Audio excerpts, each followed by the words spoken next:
un vieil homme grincheux qui vit seul depuis la mort de sa famille a reçu une invitation à dîner pour Thanksgiving de la part de sa vieille voisine grincheuse qui le déteste. L'arôme persistant de la dinde rôtie et de la farce, des haricots verts, de la sauce aux canneberges maison, de la farce aux pommées, surtout, les rires chaleureux des réunions de Thanksgiving sont autant de choses que Victor déteste. Ce soir-là, en marchant dans les allées du supermarché pour faire ses courses, il se maudit de ne pas l'avoir fait plus tôt. Car partout où il regardait, il voyait des gens faire leurs courses pour Thanksgiving. Les sourires sur les visages de ces gens et le bonheur dans leurs yeux d'attendre une réunion de Thanksgiving avec leurs proches ont irrité Victor, mais plus encore, cela l'a déprimé. Victor, 73 ans, avait perdu sa famille dans un terrible accident de voiture la veille de Thanksgiving, il y a quelques années. Il n'avait plus personne à aimer ni personne qu'il aimait point pendant des années. Après la perte de sa famille, il n'y a eu que lui et sa tranquillité. Il ne parlait jamais à ses voisins et ne passait jamais de temps avec eux. Il était toujours chez lui. À l'intérieur. Il se sentait terriblement seul. Mais cette année-là, quelque chose d'étrange se produit. Victor a reçu une invitation pour le dîner de Thanksgiving de la part de Poppy, la vieille dame grincheuse qui vivait à côté de chez lui et qui le détestait. « Et voilà que tu recommences », murmura Poppy lorsque Victor la croisa par hasard au supermarché. « Vieil homme. Tes yeux. Ils ne fonctionnent plus, n'est-ce pas ? Je suis désolé, Poppy, dit Victor en serrant les dents. Maintenant, si tu veux bien m'excuser, j'ai besoin de ces haricots sur l'étagère. Oh, je ne bougerai pas d'ici tant que je n'aurai pas fini. Et ne pense même pas à te battre avec moi. Tu es horrible, soupira-t-il. Regarde qui parle, dit Poppy avec un sourire en coin. Si est toi qui ne sors jamais de chez toi et qui déteste les gens. On t'appelle un reclus, Victor, et je comprends pourquoi. Eh bien, si est à cause de toi, Poppy, dit Victor, irrité. Personne ne m'aurait appelé ainsi si tu n'avais pas répandu ces rumeurs. Que vas-tu dire d'autre à tous les voisins? Que j'avais tué ma femme et ma fille. Poppy se racla la gorge, consciente de sa faute. Oui, peu importe. Ce n'est pas comme si nous avions tort. Tu n'as pas de famille. Tu te caches dans ta maison depuis que tu as emménagé ici, tu regardes les gens passer à travers les rideaux de ton salon. Comment expliques-tu tout cela? Il faut que tu aies une vie, Victor. Ce n'est pas comme si tu étais le seul à avoir perdu une famille. Victor ne supportait plus Poppy. Je te déteste, murmura-t-il. J'aurais voulu que tu meures à la place de ma famille. Je te déteste tellement, dit-il en s'éloignant. Poppy, qui se battait habituellement jusqu'à ce qu'elle ait le dessus dans la dispute, se tenait debout comme un cadavre, regardant Victor partir. Pour la première fois, elle ne s'est pas lancée à sa poursuite, criant et prouvant son point de vue. Victor, quant à lui, termina rapidement ses achats et sortit du supermarché sans même se retourner. Mais lorsqu'il s'est assis seul ce soir-là, il n'a pas pu enlever de la tête les mots de Poppy, « Tu n'es pas le seul à avoir perdu une famille ». Le lendemain matin, lorsqu'il prenait son petit déjeuner, Victor a remarqué que ses voisins accueillent déjà leur famille, ce qui l'a mis mal à l'aise. Il avait déménagé dans une nouvelle ville, un nouveau quartier, après avoir perdu sa famille, en espérant que sa vie changerait. Mais cela n'a pas été le cas. Il n'est jamais retombé amoureux et n'a jamais pu sortir de son isolement. Comme tous les autres jours de Thanksgiving, Victor a décidé de rendre visite à sa famille et de passer du temps avec elle ce jour-là. Il a acheté des fleurs dans un magasin situé près du cimetière et s'est assis à côté des tombes de sa femme et de sa fille, leur disant à quel point elles lui manquaient. Mais ce soir-là, lorsqu'il s'apprêtait à partir, Victor a entendu quelqu'un frapper à la porte d'entrée. Il a regardé l'heure et s'est demandé qui était venu le voir. Il n'avait jamais reçu de visiteurs et, en ce jour de Thanksgiving, c'était vraiment étrange. Il jeta un coup d'œil à travers les rideaux du salon et fut surpris de voir Poppy sur le perron. « Qu'est-ce ce qu'elle fait là ?» murmura-t-il. « Je ne vais pas ouvrir cette porte. » Mais Poppy l'a surpris en train de la regarder et s'est mise à crier. « Je sais que tu es là quelque part, vieil homme. Ouvre cette foutue porte. Va te faire voir, » dit Victor. « Tu ne m'as pas assez énervé depuis toutes ces années ? Je dois aller rendre visite à ma défunte femme et à ma fille. Je ne partirai pas tant que tu n'auras pas ouvert la porte, Victor, » dit-elle. « J'ai quelque chose d'important à te dire. Je ne prendrai pas beaucoup de temps. » Victor a enfin ouvert la porte. « C'est quoi ton problème ? » demanda-t-il. « Pourquoi tu ne me laisses pas tranquille ? Viens chez moi après avoir rendu visite à ta famille, » dit-elle timidement. « J'aimerais t'inviter au dîner de Thanksgiving. Toi quoi ? demanda Victor, choqué. C'est précisément ce qui m'agace chez toi. Pour l'amour de Dieu, tu ne m'as pas entendu ? Je te serais reconnaissant de te joindre à moi pour Thanksgiving. Dans 1 heure, ça ira très bien. » Et Poppy se rendit chez elle. Victor était sidéré. Il ne savait pas quoi dire. La femme qui ne le supportait pas et le méprisait au point de répandre des rumeurs à son sujet l'avait invité à dîner pour Thanksgiving. « Dois-je y aller ? » se demanda Victor, ne sachant que faire point, mais quelque part dans son cœur, une voix lui dit qu'il devrait peut-être y aller. « Je suis désolé, mes chéris, » a-t-il chuchoté à sa femme et à sa fille décédée. « J'ai bien peur de ne pas pouvoir vous rendre visite aujourd'hui. » 1 heure plus tard, Victor se tenait sous le porche de Poppy, sur le point de prendre son premier repas de Thanksgiving depuis qu'il avait perdu sa famille. Mais il a hésité à frapper.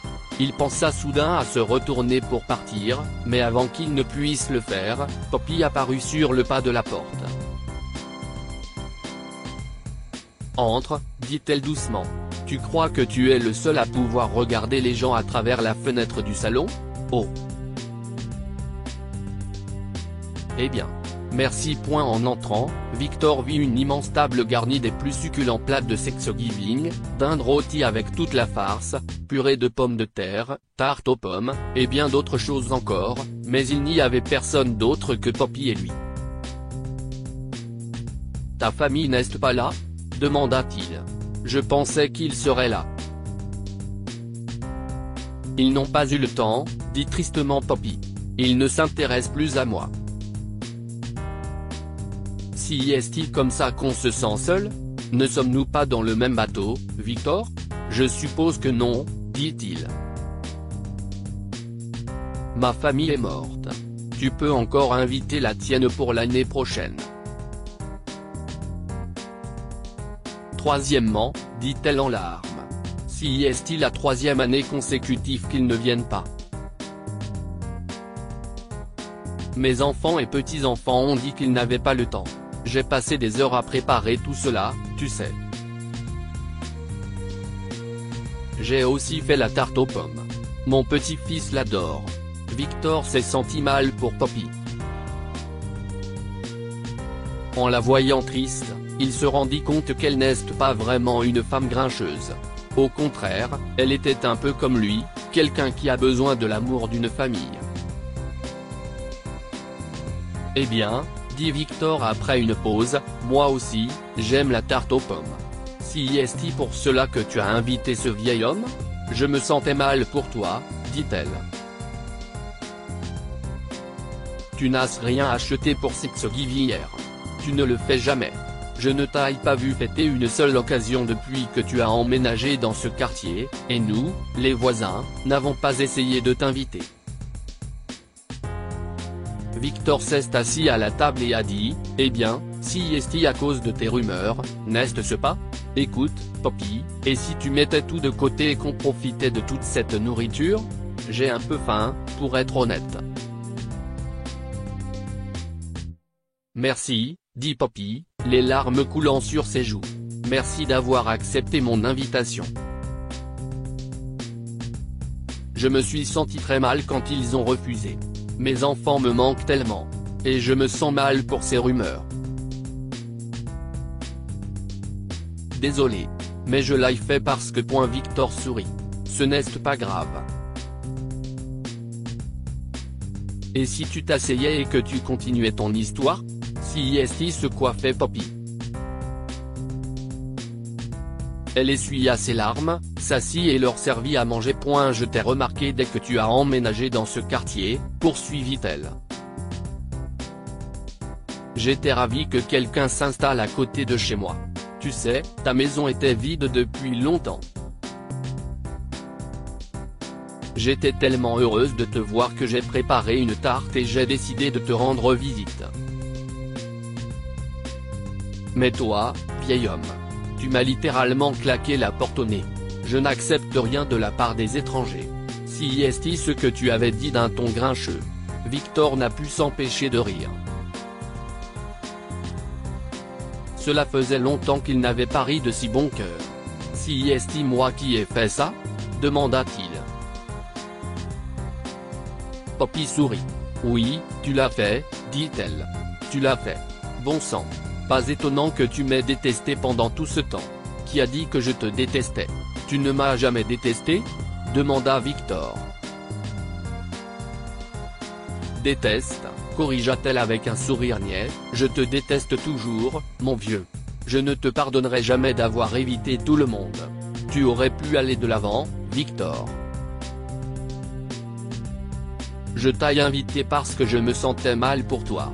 Regarde-toi maintenant, heureux de manger toute cette nourriture. La dinde est délicieuse, répondit Victor, la bouche pleine. Tu as de la glace? Prenons une tarte aux pommes avec ça. Poppy rit.